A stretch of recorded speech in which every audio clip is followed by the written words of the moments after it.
हमारे सनातन के जो कथावाचक होते हैं, कथावाचक को होना चाहिए कि किसी भी धर्म या किसी भी महापुरुष की या किसी भी ऋषि का जो है निंदा कथा में नहीं करना चाहिए। इसलिए नहीं करना चाहिए कि महादेव जी ने इसका वर्णन किया है एक कथा में कि कथावाचक एक पवित्र आत्मा होते हैं, पवित्र शरीर से उनके श्लोक और उनके मुख से एक-एक शब्द एक श्लोक के बराबर होते हैं।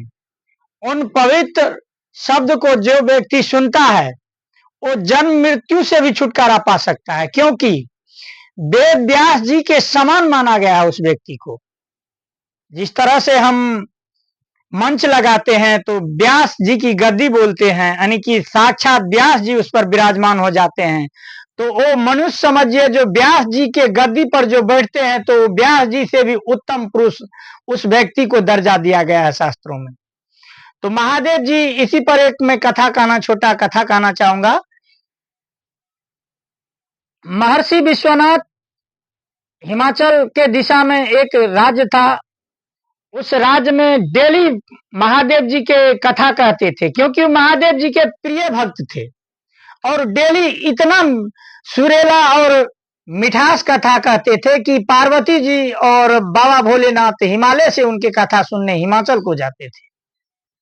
एक रोज हुआ क्या, पार्वती जी को बाबा भोलेनाथ कह रहे थे कि देखो महर्षि विश्वनाथ कितना अच्छा ऋषि है, मेरा कितना प्रिय भक्त है, जो मेरा कितना अच्छा से मेरा वर्णन करता है, मेरा कथा कितना स्वर में कहता है कि देव गंधर्व और सभी देवी देवताओं इसे चौ से सुनते हैं, यानी कि हम तुम भी इसे चौ से सुनते हैं।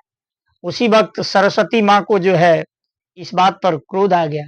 उन्होंने सोचा क्यों ना आज ऋषि विश्वनाथ के सर पर बैठ करके उनके कथा को मैं कुछ उल्टी दिशा में दे दूं। तो मां सरस्वती ने उनके सर पर बैठ गया। अब पार्वती जी महादेव जी विचार ही कर रहे थे, इतने में जो है सरस्वती उनके सर पर बैठ गए और कथावाचक का जो है भ्रम हो गया, भटक गए हो और कथा में ही दूसरे बात कहने लगे, जो जिस कथा में भोलेनाथ जी के निंदा थे, निंदा करने लगे। थोड़ा सा बहक गए तो कथावाचक कभी काल जो है बहक जाते हैं, कुछ दूसरे बात कहने लगते हैं।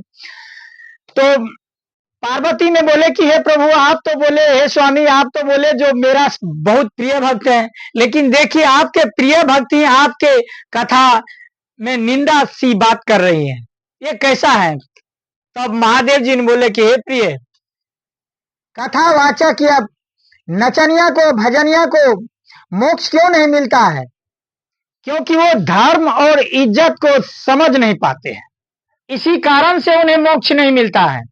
तो हे प्रिय, यही बात है। तो हमें सनातनियों को, वेद पाठियों को, जो हम वेद ग्रंथों को पढ़ते हैं, कथा कहते हैं, कथावाचक कहते हैं, भले ही आप अशुद्ध कहिए, लेकिन किसी की निंदा नहीं करना है।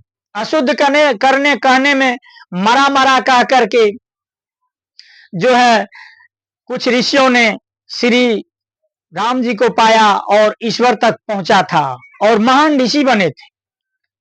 अशुद्धि हो सकती है, लेकिन किसी की निंदा नहीं करना चाहिए कथा में। यही सबसे वो प्रिय लगते हैं ईश्वर को, क्योंकि ईश्वर ने बोला है, ईश्वर ने बोला है कि इस पृथ्वी पर मैं ही हूं। महादेव जी ने बोला कि इस पृथ्वी पर मैं हूं, मैं ही हूं।